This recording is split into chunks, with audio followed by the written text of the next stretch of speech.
Hello दोस्त, कैसे हैं आप सब। उम्मीद है अच्छे होंगे और पढ़ाई चल रही होगी आप सभी की। कैसे तैयारी चल रही है आप सभी लोग कमेंट करके जरूर बताएं। और कल हम लोगों ने पढ़ा था भारत में अरबियों का आक्रमण, जिसमें गजनवी को पढ़ा था हम लोगों ने और मोहम्मद बिन कासिम को पढ़ा था। अल हजाज के विषय में पढ़ा था। उसके आगे का सेशन आज हम लोग स्टार्ट कर रहे हैं। और आज एक नाम हमारे सामने आया है, मोहम्मद गौरी। तो दोस्तों, हमें सबसे पहले ये पता होना चाहिए कि मोहम्मद गौरी था, इसका शासनकाल का क्या था और कब से कब तक इसने शासन किया था। दोस्तों, तो ये कमेंट करके आप लोग बताइएगा। और आपके सामने स्क्रीन पे दिखाई भी दे रहा है कि जो मोहम्मद गौरी का शासनकाल था वो 1175 से 1206 ईस्वी तक था। एक क्वेश्चन का आंसर आप सभी को देना है, जो ये मोहम्मद गौरी था ये किस क्षेत्र में शासन कर रहा था, ये इसका राज्य कहाँ पर था, ये कहाँ का शासक था। तो दोस्तों, इसका आंसर आप सब बताएंगे। ये आपको नहीं दिखाई दे रहा है कि मोहम्मद गौरी कहाँ का शासक था। इसका आंसर आप जरूर देंगे बाद में। ठीक है, तो हम अगला क्वेश्चन आपके सामने दिखाई दे रहा है कि गौरी का पहला आक्रमण कहां पर हुआ, यानी कि मोहम्मद गौरी ने भारत पर पहला आक्रमण कहां पर किया। इसका आंसर आपको देना है। बताइए आप सब लोगों ने। यहां पर तो लिखा हुआ मोहम्मद गौरी का पहला आक्रमण कब हुआ, तो यह हुआ था 1175 में। और यह हुआ कहां पर था, इसका आंसर आप सब बताएंगे कि मोहम्मद गौरी का पहला आक्रमण कहां पर हुआ। तो हम बता दे रहे हैं कि मोहम्मद गौरी ने भारत पर पहला आक्रमण 1175 में मुल्तान पर किया था। ठीक है, इसको याद रखना, मुल्तान पर किया था। ठीक है, इसको याद रखना दोस्त। फिर उसके बाद पूछा जाता है कि मोहम्मद गौरी ने गुजरात पर आक्रमण कब किया। ये दोनों क्वेश्चन थोड़ा सा मिलते जुलते हैं, इसको याद रखना कि गौरी का पहला आक्रमण कहां हुआ, तो मुल्तान पर हुआ। कब हुआ, 1175 में हुआ। फिर अगला क्वेश्चन पूछा जाता है कि मोहम्मद गौरी ने गुजरात पर कब आक्रमण किया। तो याद रखना, मोहम्मद गौरी ने गुजरात पर 1178 ईस्वी में आक्रमण किया। या फिर पूछा जाता है मोहम्मद गौरी ने भारत में दूसरा आक्रमण कब किया। तो इसको याद रखना सब लोग कि मोहम्मद गौरी ने गुजरात में 1178 ईस्वी में आक्रमण किया था। लेकिन यहां से एक क्वेश्चन और है जो कई बार पूछा गया है, कई वनडे एग्जामों में पूछा गया है। तो आपको बताना है उस समय गुजरात का शासक कौन था। इसका आंसर आप सभी को बताना है कि मोहम्मद गौरी ने जब गुजरात पे आक्रमण किया 1178 ईस्वी में, उस समय गुजरात का शासक कौन था। इसका आंसर आप सभी को बताना है। बढ़ते हैं अगले क्वेश्चन की ओर। ठीक है, अगला क्वेश्चन है आपके सामने, उस समय गुजरात का शासक भीम द्वितीय था। दोस्त, आंसर भी आपके सामने आ गया है। उस समय गुजरात का शासक भीम द्वितीय था। ठीक है, भीम द्वितीय था। यहां से एक क्वेश्चन और पूछा जाता है कि भीम द्वितीय को, जो गुजरात का शासक था भीम द्वितीय, इसको और किस नाम से जाना जाता है। तो इसका एक और नाम मिलता है, भीम द्वितीय को भोला भीम के नाम से भी जाना जाता है। इस क्वेश्चन को नोट कर लेना कि भीम द्वितीय जो था गुजरात का शासक था, इसे भी भोला भीम के नाम से भी जाना जाता है। यहां से और क्वेश्चन बनते हैं कि जो भीम द्वितीय था यह किस वंश से संबंधित था। इसका आंसर आप सभी बताएंगे कि जो भीम द्वितीय था यह किस वंश से संबंधित था। हम लोग बढ़ते हैं अगले क्वेश्चन की ओर।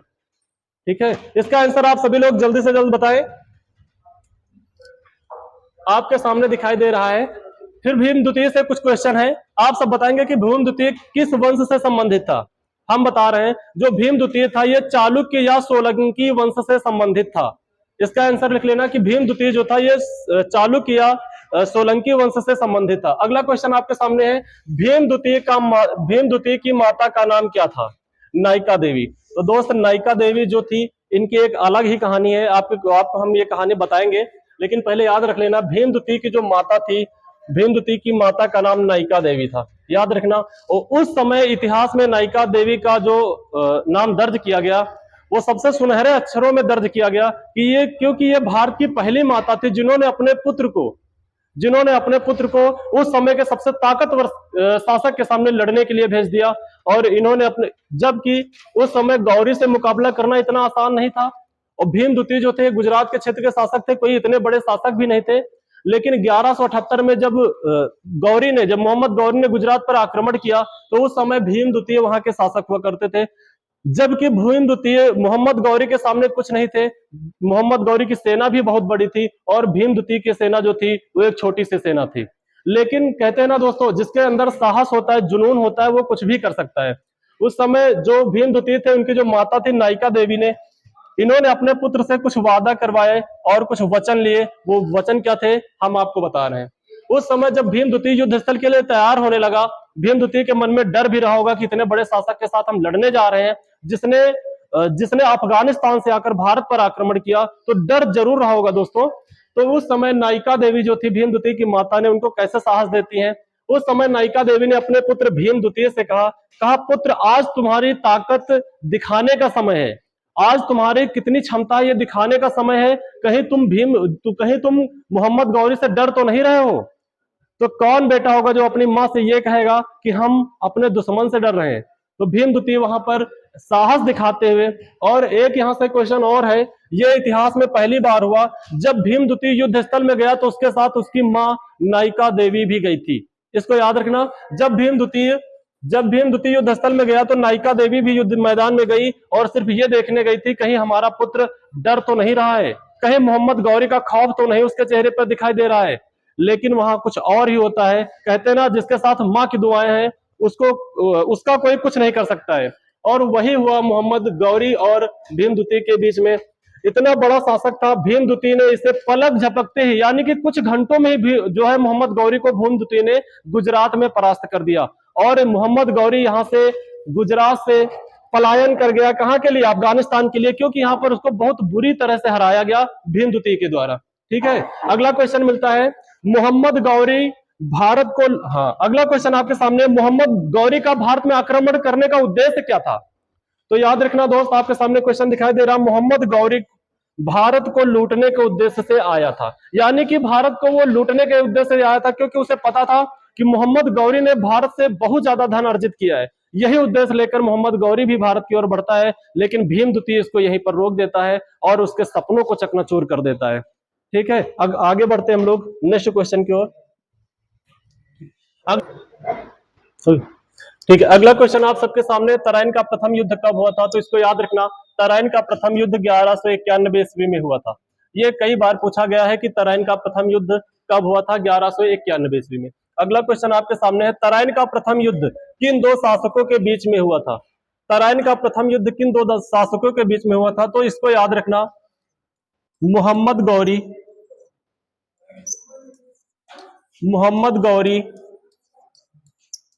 और पृथ्वीराज चौहान के बीच में हुआ था। तराइन का प्रथम युद्ध किन दो शासकों के बीच में हुआ था? मोहम्मद गौरी और पृथ्वीराज चौहान के बीच में हुआ था। इन दोनों को याद रखना कि तराइन का प्रथम युद्ध किन दो शासकों के बीच में हुआ था? मोहम्मद गौरी और पृथ्वीराज चौहान के बीच में हुआ था। अगला क्वेश्चन आपसे पूछा जाता है कि तराइन के प्रथम युद्ध में, हाँ आपके सामने क्वेश्चन लिखा हुआ, तराइन के प्रथम युद्ध में पृथ्वीराज चौहान विजयी हुए और मोहम्मद गौरी की हार होती है। मोहम्मद गौरी अपनी जान बचाकर यहां से अफगानिस्तान के लिए पलायन कर जाता है। फिर अगला क्वेश्चन आता है, तराइन का द्वितीय युद्ध। तो आप सभी को बताना है तराइन का द्वितीय युद्ध कब हुआ था। आप सभी को बताना है किस सन में हुआ था तराइन का द्वितीय युद्ध। तो इसको याद रखना, 1192। अभी एक साल पहले की बात है, हमारे दिल्ली सल्तनत के शासक पृथ्वीराज चौहान ने उसे इतनी बुरी तरह से हराया, लेकिन वो फिर से एक साल के बाद फिर से वो चढ़ाई करता है और फिर से दिल्ली पर आक्रमण करता है। ठीक है, अगला क्वेश्चन है आपके सामने। तो इसको याद रखना कि तराइन का द्वितीय युद्ध कब हुआ था? 1192 ईस्वी में हुआ था। अगला क्वेश्चन है, तराइन के द्वितीय युद्ध में मोहम्मद गौरी की जीत हुई। हाँ, अभी देखो एक साल पहले कुछ और था और एक साल में पूरा सब कुछ बदल गया। एक साल पहले 1191 में पृथ्वीराज चौहान विजयी हुए और एक साल बाद 1192 में पृथ्वीराज चौहान हारे और मोहम्मद गौरी फिर से विजयी हुआ। इसको याद रखिएगा कि तराइन के द्वितीय युद्ध में मोहम्मद गौरी की जीत हुई। ये कैसे हुआ मित्रों? ये आप सभी को बताना है कि ये कैसे हुआ। जब एक साल पहले पृथ्वीराज चौहान ने गौरी को हराया, यहां से भगा दिया, तो फिर ये कैसे संभव हुआ कि एक साल बाद गौरी फिर आया और पृथ्वीराज चौहान को हरा देता है? इसके विषय में हम लोग आगे जानते हैं। इसके पीछे भी कोई ना कोई बहुत बड़ा कारण रहा होगा, तो हम लोग आगे जानते हैं वो कारण क्या था। अगला क्वेश्चन आपके सामने है। एक क्वेश्चन और पूछा जाता है कि गौरी के सिक्कों पर किसका चित्र मिलता है? तो याद रखना, गौरी ने जो सिक्के जारी किए थे वहां उस सिक्कों पर जो चित्र अंकित था वो माता लक्ष्मी का चित्र अंकित था। इसका मतलब है कि जो गौरी था वो लक्ष्मी माँ को बहुत ज्यादा चाहता था। ठीक है, इसीलिए उसने अपने सिक्के जारी किए और उस सिक्के पे माता लक्ष्मी का चित्र अंकित करवाया। ये कई बार पूछा गया है कि गौरी के सिक्कों पर किसका चित्र अंकित था, तो मोहम्मद गौरी का चित्र अंकित था। इसको याद रखिएगा। अगला क्वेश्चन है अकबर। इसी से मिलता जुलता क्वेश्चन है और इन दोनों में हम लगातार गलत करते हैं। तो इसमें तो आपको दिखाई दे रहा है कि गौरी के सिक्कों पर गौरी के सिक्कों पर माता लक्ष्मी का चित्र अंकित था। तो अगला क्वेश्चन का आंसर आपको देना है कि अकबर के सिक्कों पर किसका चित्र मिलता है। इसका आंसर आप सभी को देना है कि अकबर जो सिक्के जारी किए थे उस पर किसका चित्र मिलता है, यानी किसका चित्र अंकित करवाया था अकबर ने अपने सिक्कों पर। इसको आप सभी लोग बताएंगे। हम लोग बढ़ते हैं अगले क्वेश्चन की ओर।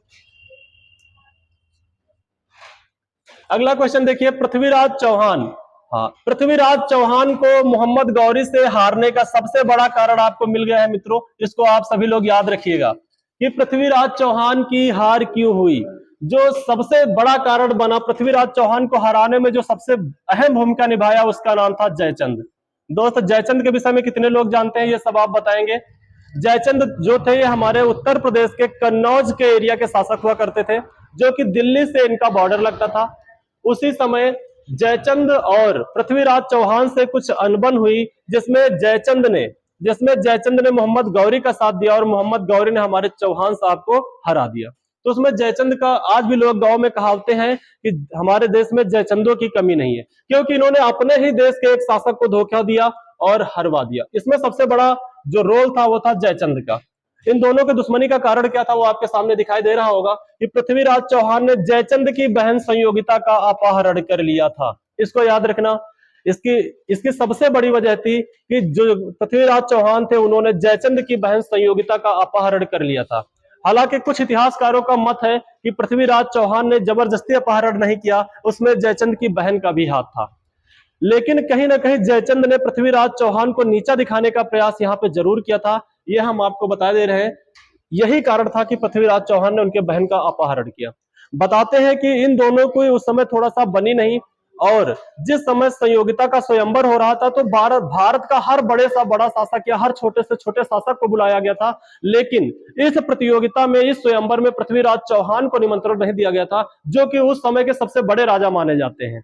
इसी वजह से और दूसरा एक सबसे बड़ा कारण होता है दोस्त, आजकल आप लोग निमंत्रण जाते होंगे तो जो गेट लगा होता है जहां से हम लोग प्रवेश करते हैं, वहां पे 2 कार्टून बना के खड़े कर दिए जाते हैं। जो कुछ भाला लेकर खड़े कर दिए जाते हैं, कार्टून बनाकर खड़े कर दिए जाते हैं। तो जयचंद ने अपने बहन के स्वयंवर में पृथ्वीराज चौहान की प्रतिमा को कार्टून बनाकर खड़ा कर दिया। जब यह जानकारी पृथ्वीराज चौहान को होती है कि हमारी इतनी बेइज्जती, निमंत्रण नहीं दिया तो कोई बात नहीं, लेकिन इतनी बेइज्जती जयचंद को नहीं करना चाहिए था। इसी बात का बदला लेने के लिए दिल्ली से पृथ्वीराज चौहान जो है कन्नौज को पलायन करता है और वहां से भरे स्वयंवर से संयोगिता को उठा लेता है।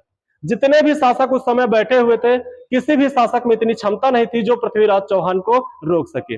अब भारत के समस्त राजाओं के सामने जब जयचंद की इतनी बेइज्जती हुई तो जयचंद ने तुरंत गौरी से हाथ मिला लिया और अपना बदला लेने के लिए उसने गौरी से हाथ मिलाया और पृथ्वीराज चौहान को 1192 में हरवाने में सफल रहा।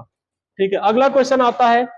लेकिन शायद जयचंद को उस समय यह नहीं पता था कि जो गौरी पृथ्वीराज चौहान को नहीं छोड़ रहा है, क्या वो जयचंद को छोड़ेगा? कभी नहीं छोड़ेगा। अगला क्वेश्चन फिर आता है, चंदावर का युद्ध कब हुआ? ये क्वेश्चन का आंसर आप सभी को देना है कि चंदावर का युद्ध कब हुआ था। तो इसको याद रखिएगा, चंदावर का युद्ध 1194 में हुआ। चंदावर का युद्ध 1194 ईस्वी में होता है। इसको आप सभी लोग नोट कर लीजिएगा।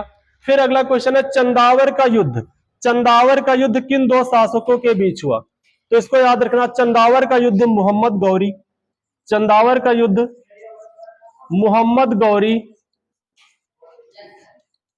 और जयचंद के बीच हुआ।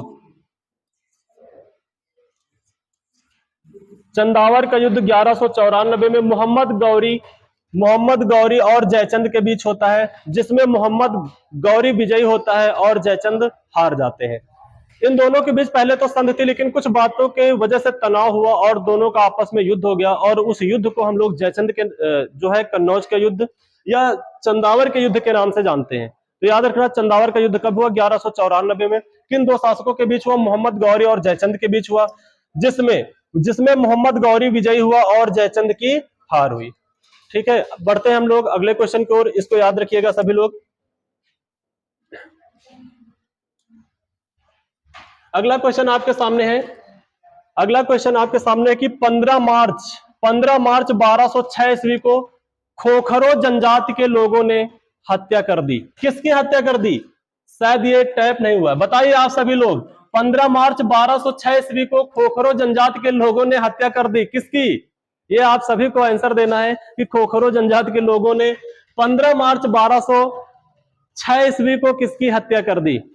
याद रखना 15 मार्च 1206 ईस्वी को मोहम्मद गौरी की हत्या होती है।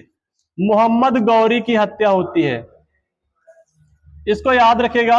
मोहम्मद गौरी की हत्या होती है 15 मार्च 1206 ईस्वी को। यहां से एक दो क्वेश्चन और पूछे जाते हैं। हालांकि अगर देखा जाए एक पुस्तक है पृथ्वीराज रासो, चंदबरदाई की एक पुस्तक है पृथ्वीराज रासो, उसके हिसाब से मोहम्मद गौरी की हत्या पृथ्वीराज चौहान ने की थी, एक तीर चलाकर, शब्दवेदी तीर चलाकर पृथ्वीराज चौहान ने गौरी की हत्या कर दी। लेकिन ज्यादातर इतिहास में यही मिलता है कि खोखरो जनजाति के लोगों द्वारा मोहम्मद गौरी की हत्या होती है। तो जो पृथ्वीराज रासो थे उसके प्रमाण कम है, सिर्फ पृथ्वीराज रासो में ही मिलता है कि चौहान ने। अब ये कैसे हो सकता है कि बंदी व्यक्ति कैसे मार सकता है किसी को? तो इसको कोई खास प्रमाण नहीं मिलते हैं, ये थोड़ा सा अपवाद भी हो जाता है। लेकिन ये मिलता है कि खोखरो जनजाति के द्वारा 15 मार्च 1206 ईस्वी को मोहम्मद गौरी की हत्या कर दी जाती है। इसके कई प्रमाण मिलते हैं। फिर अगला क्वेश्चन है, गौरी की हत्या किस नदी के किनारे हुई?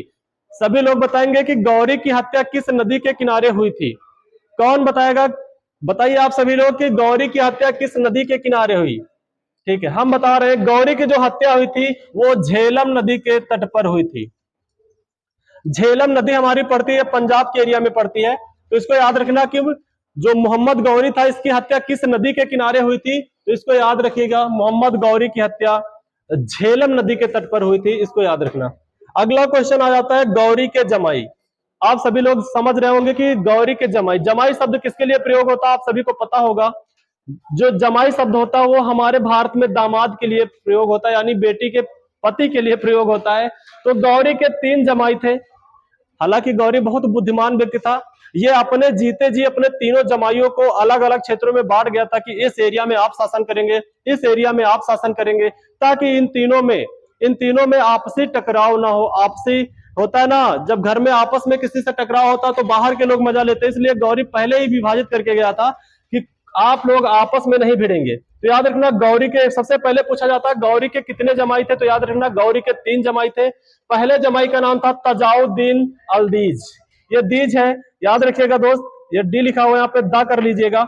जो पहला था इसका नाम था तजाउद्दीन एल्दीज। तजाउद्दीन एल्दीज को मोहम्मद गौरी ने अफगानिस्तान का एरिया जो था वहां पर शासन करने के लिए भेज दिया, कहा कि आप अफगानिस्तान का जो एरिया था वहां पर आप शासन करेंगे। जो दूसरा जमाई था उसका, जिसका नाम था नसरुद्दीन कुआचा, गौरी के दूसरे जमाई का नाम हुआ करता था नसरुद्दीन कुआचा, इसको सिंध का क्षेत्र दे दिया, जो वर्तमान में कहे तो पाकिस्तान का एरिया जो था, इस एरिया का शासक नसरुद्दीन कुआचा को बनाता है। तो दोस्त दिल्ली पर शासक कौन बनता है? जो तीसरा इसका जमाई था उसका नाम था कुतुबुद्दीन ऐबक। जो तीसरा जमाई था इसका नाम था कुतुबुद्दीन ऐबक, इसको दिल्ली सल्तनत यानी भारत का शासन सौंप कर गया। याद रखना, जो कुतुबुद्दीन ऐबक था इसको भारत का। तो हमको इन तीनों में सबसे जो मुख्य है वो पढ़ना है कुतुबुद्दीन ऐबक, जिसने दिल्ली की गद्दी पर बैठा और भारत पर हुकूमत की। तो इसके विषय में हमको पढ़ना है। तो सबसे पहले इन तीनों को स्क्रीनशॉट रख लेना कि गौरी के कितने जमाई थे, तजाउद्दीन अल्दीज, नसरुद्दीन कुआचा और कुतुबुद्दीन ऐबक, ये 3 इसके जमाई थे। अगला क्वेश्चन आपके सामने है, एक आंसर और दीजिए आप लोग। गौरी की हत्या किस नदी के किनारे हुई थी? आप सभी को पता है झेलम नदी के किनारे। एक क्वेश्चन और यहां से पूछा गया था, एक बार लेखपाल में पूछा गया था कि गौरी की हत्या जब झेलम नदी के तट पे हुई थी तो गौरी वहां क्या कर रहा था? उस समय गौरी वहां कर क्या रहा था जहां पे उसकी हत्या हुई थी? इसका आंसर आप सभी लोग देंगे। आप सभी को बताना है गौरी कर क्या रहा था, ऐसे कैसे गौरी की हत्या कर दी गई। अगला क्वेश्चन आपके सामने, जिस समय, वही क्वेश्चन आपको मिल गया है, जिस समय गौरी की हत्या हुई वह क्या कर रहा था?